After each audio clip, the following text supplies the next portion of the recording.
The House this week passed a pair of Republican-backed bills to prevent a nationwide ban on gas stoves.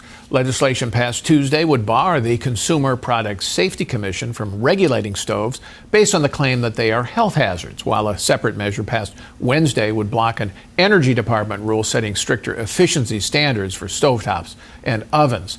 Although more than 24 Democrats joined Republicans in voting for the measures, some on the left are calling the bills a political stunt, and the White House has insisted since January that a federal ban on gas stoves is not on the table.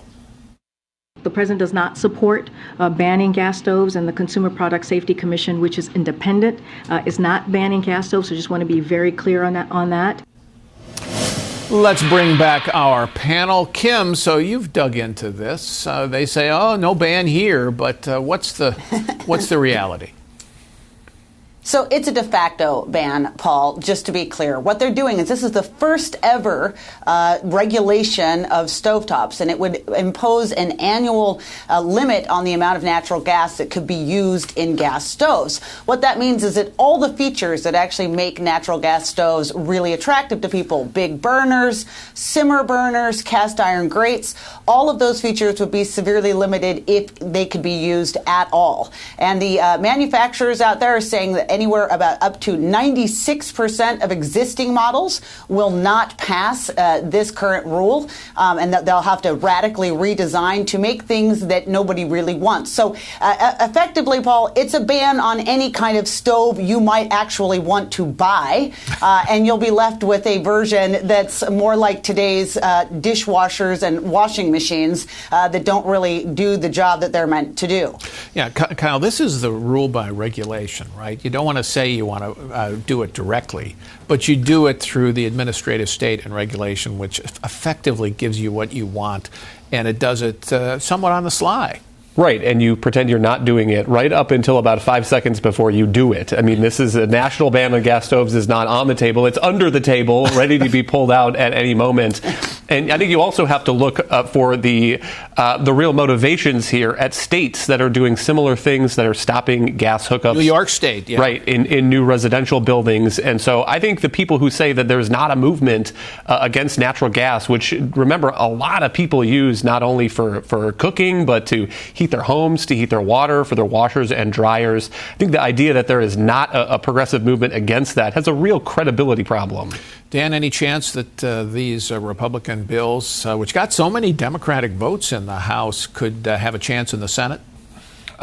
It's unlikely. They might get some votes in the Senate, though. I think Joe Manchin introduced the House Republican bills this week. Yeah, I mean, the climate left is just sort of determined to get to their goals, and they're going to do it any way they can, and that includes things like a de facto ban on gas stoves, and one wonders whether backyard grills are going to be next. Oh, sure. And I think a lot of Democrats understand they have a problem here, that as the left pushes deeper and deeper into these climate agendas, they're starting to affect the way people live their daily lives.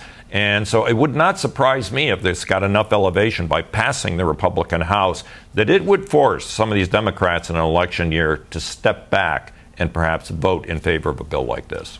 Kim, these bills passed finally after a delay of a week when the House was basically put out of session because of some rebels in the Republican conference, about a dozen or so, who were upset about the debt ceiling bill and said we're not going to support the rule on the floor. And with a narrow majority of 4 seats, McCarthy said we'll go home and have a meeting. They've now had that meeting and talked it over with some kind of undisclosed deal-making agreement. What's the agreement, and is this now full speed ahead for the House, or are we set for more trouble ahead?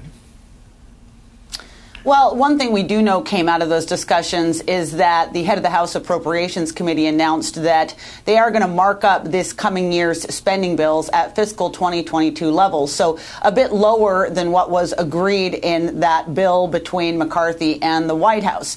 I mean, here's the problem, though, Paul. They're totally able to do that. Nothing says that they can't go lower than the ceiling that was in that bill, but they're still going to have to negotiate with the Senate, and they're not going to get everything they want. And And that's the issue here, is that if they're going to stomp their feet and roll around on the floor and have a tantrum every single time they don't get 100% victory for their agenda, and instead then vote with Democrats to block GOP priorities, you're not going to see much get done in the House. And that's the decision that these rebels are going to have to make, is do they want to see some progress or do they want to see none?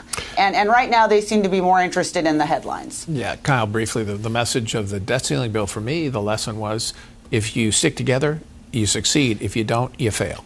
Right, and one of these critics, I heard him say something like, well, the bill that we passed in the House, I thought that was the starting point. I mean, what kind of negotiation is that? You name a price, and you think the other guy is going to name a better price for you. I just don't think that's how this works.